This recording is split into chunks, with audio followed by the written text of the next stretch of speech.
Good to see y'all. Welcome back. Like and subscribe to the Starr and D'Amico Show presented by cheapesttshirts.ca. It's your go-to for custom tees, hoodies, merchandise.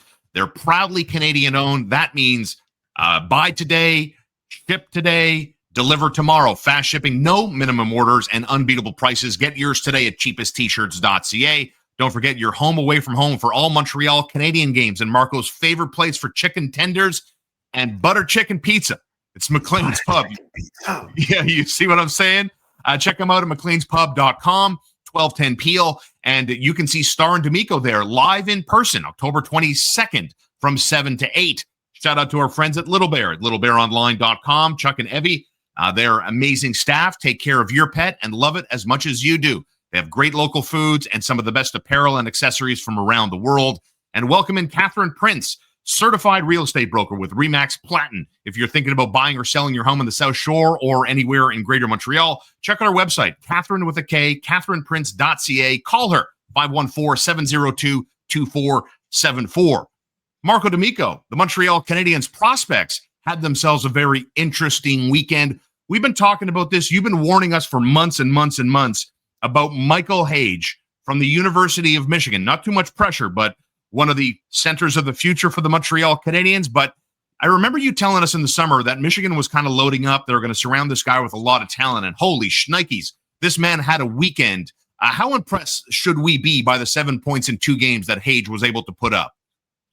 I mean, listen, they weren't playing necessarily the most impressive of opponents in Mercyhurst. So it's not, the first game, Michigan won 11-1. The second game, I believe, 7-0. So, cumulatively 18-1 over this weekend. So take it with a grain of salt. However, what is important to me is the how. And I think that was the key, right? Not so much the points, but how he played, the puck distribution.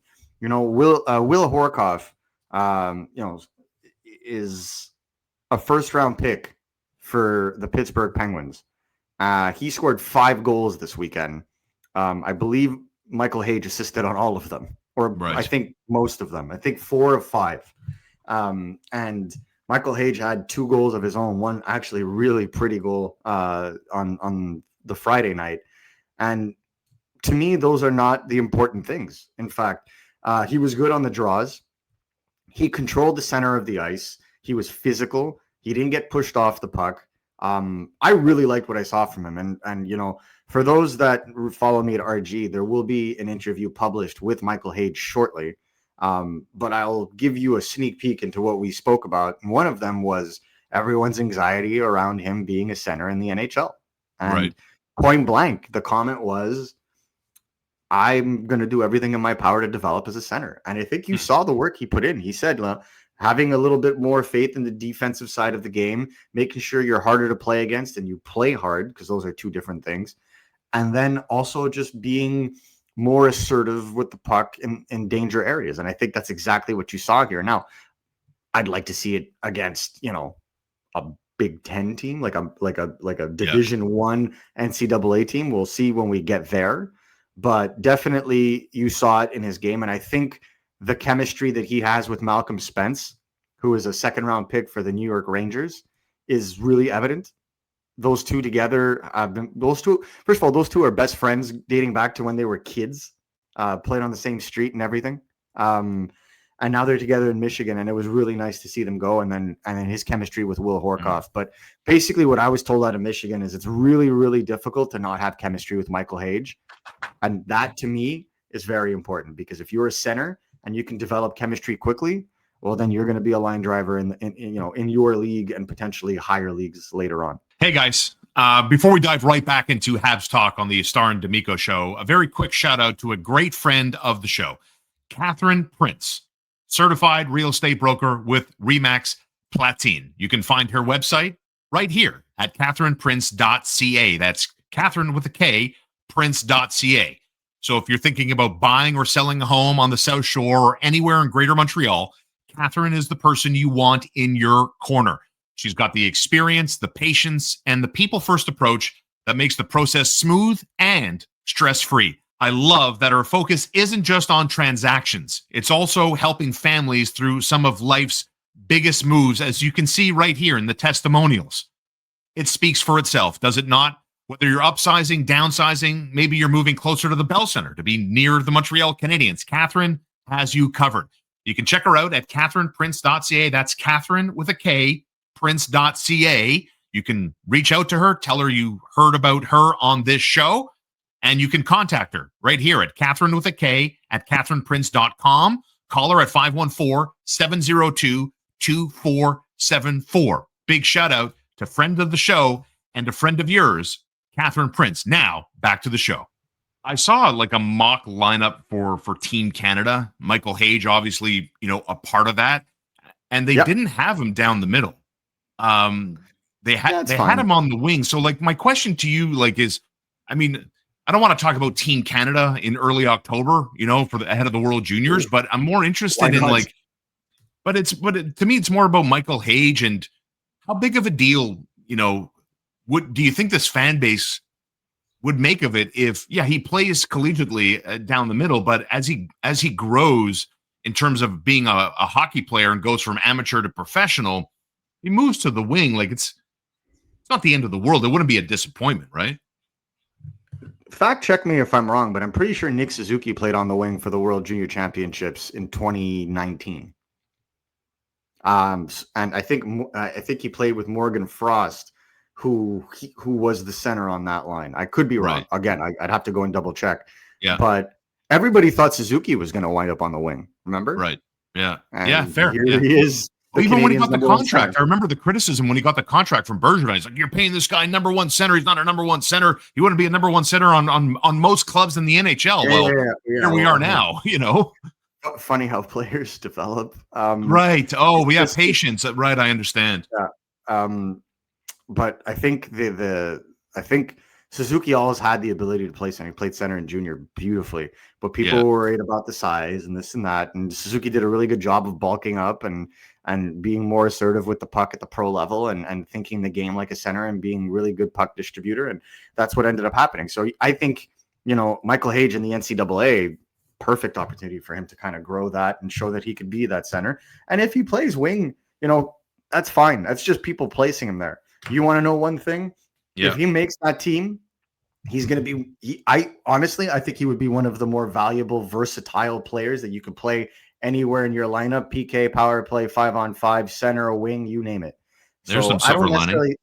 Yeah, I don't necessarily think it's a problem. If a team finds you useful, then that's great. That's exactly what you want on a championship-built team. But you have to understand that they have some good depth down the middle, right? Like, they have some top 5 picks that could be playing down the middle, right? And you factor in last year, you have Caden Lindstrom, who's back and healthy, playing center. You're going to have guys that went very high last year. Like if Michael Misa goes, for example, that's probably going to play center. They could put him on the wing. It wouldn't be the first time, but that could probably play center. Caleb Dinoyer, if he's healthy, probably play center. Exactly. Brady Martin. I don't know about O'Brien because I believe he might have gotten injured over the weekend. But there's a lot of centers. McQueen, for example, like there's so many center possibilities that if he has to play the wing, oh well. I mean, you have top 10 picks here that are potential first line centers. It makes sense. So that's why I say like don't take that wrong.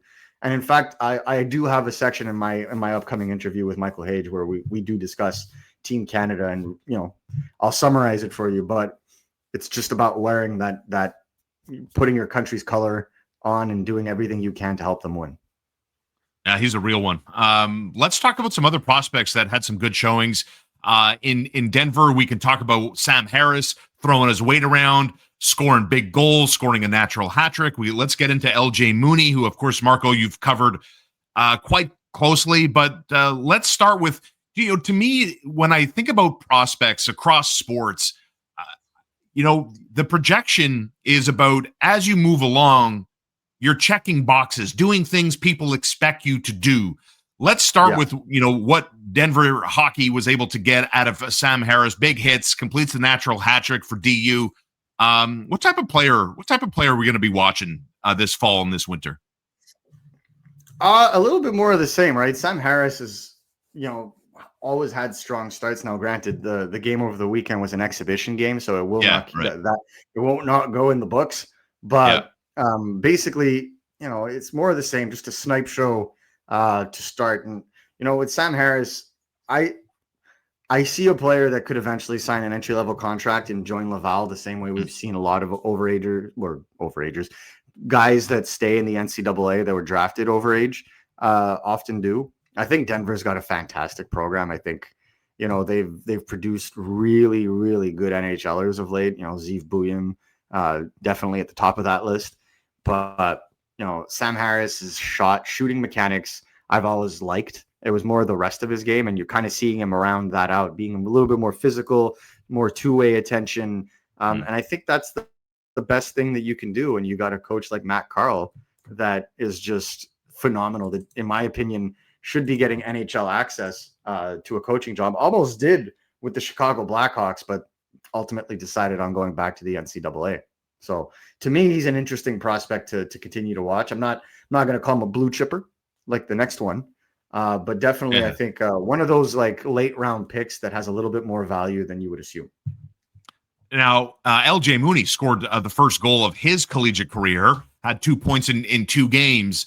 When we think about LJ Mooney, like what are the obstacles? Obviously, when you saw LJ Mooney, you realize this is, not going to be a dynamic power forward, doesn't have the physical makeup to check those boxes. What about the challenges of playing the collegiate game at a very high level for a guy who comes with a massive compete, but the size isn't there, obviously. It's internal. What's the challenge going to be for him to have a strong collegiate debut? I just want to correct myself for something I just said. So it's David Carl, not Matt Carl. Matt Carl was the player. David Carl is the coach. When it comes to LJ Mooney, listen, obviously being 5'8", that's obviously going to play against you everywhere you go. Yeah. But man, does this guy play bigger than he is? I watched a little bit of Denver. I was sitting next to a buddy at the Canadiens game yesterday before it started, and we were watching a couple of isolated shifts from the Friday game. And for a little guy, very aggressive on the boards, not shy to go into the high danger areas. I mean, his goal was basically a pass tap in where he was planted right in the crease. And for a little guy to be able to gain the zone like that, I look at it. I thought it was a strong game from him overall. One of the things though, man, can that guy ever electrify a power play? And I don't like to throw this out because I'm not on the hype train. I like the guy. For those that haven't seen it, RG Media does have a full interview with LJ Mooney that came out this week. But what we really enjoy is just when he has the puck on his stick, he is like the forward version of Lane Hudson on a power play. It is ridiculous. Some of the passing that he can do, the vision that he has, the confidence and execution, right? Like everything is crisp like our logo. Like it's just awesome to watch this guy play the way that he does, because if he were 2 inches taller, 3 inches taller, oh my gosh, this guy would be getting national attention. And again, I remember, LJ Mooney comes from a family of hockey, right? His cousin is Logan Cooley. LJ Mooney's cousin is Logan Cooley. That all rhymes. But those guys have been training together for a long little while, and there were size concerns even with Cooley at the moment of his drafting, right? He was drafted at 5'10". I think he's closer to 5'11", 6 foot now, but there were size concerns, and that guy plays like, someone beat his dog and he was out for revenge. When you see him play on the ice, he's very chippy. The same thing with LJ Mooney, very chippy player. It would be the perfect way to describe him would be like fusing Lane Hudson and Brendan Gallagher together to a degree. Not necessarily the shit disturber. Yeah. That is Brendan Gallagher, but the lion's heart that has Brendan Gallagher with the skills and the same build as kind of a Lane Hudson. So it really is fun to watch. And then I invite fans that are watching this after you will finish watching us, and thank you for watching us, to go and look at some of the clips from LJ Mooney over the weekend, because that guy is a power play quarterback in the making. It is really, really fun to see him go. It's not easy to make your college debut and start on the first line right off the bat as a freshman, and he did it quite well and almost seamlessly in transition. Don't forget D'Amico and Starr in person at McLean's Pub, October 22nd, ahead of the Habs and Flames game. It's your home away from home for all Montreal Canadian games. You can follow Marco D'Amico at MN D'Amico. Read all the latest at rg.org as we get set for the Montreal Canadiens and Toronto Maple Leafs on Wednesday night. And don't forget, ladies and gentlemen, there will be gift cards to give away on the 22nd. Let's go. There will be two tickets from McLean season tickets to give away as well. Yes. So make sure to be there with us at 7:00 during the live recording, and then after to watch the game as we give away. We'll have more in terms of how the contest will work throughout the week. Can I win? Can I win those tickets? I'm going to try to enter. I'm going to try to win. No rigging the contest. Shame on you, Starr. You've been doing this for a long time. Can't you just come and sit with us in the press box like most? Like You're right. Fair enough. But you know me. This is a great prize. We'll see you there October 22nd. Thanks everybody. Get ready. Montreal Canadiens and Toronto Maple Leafs Wednesday night. Let's go.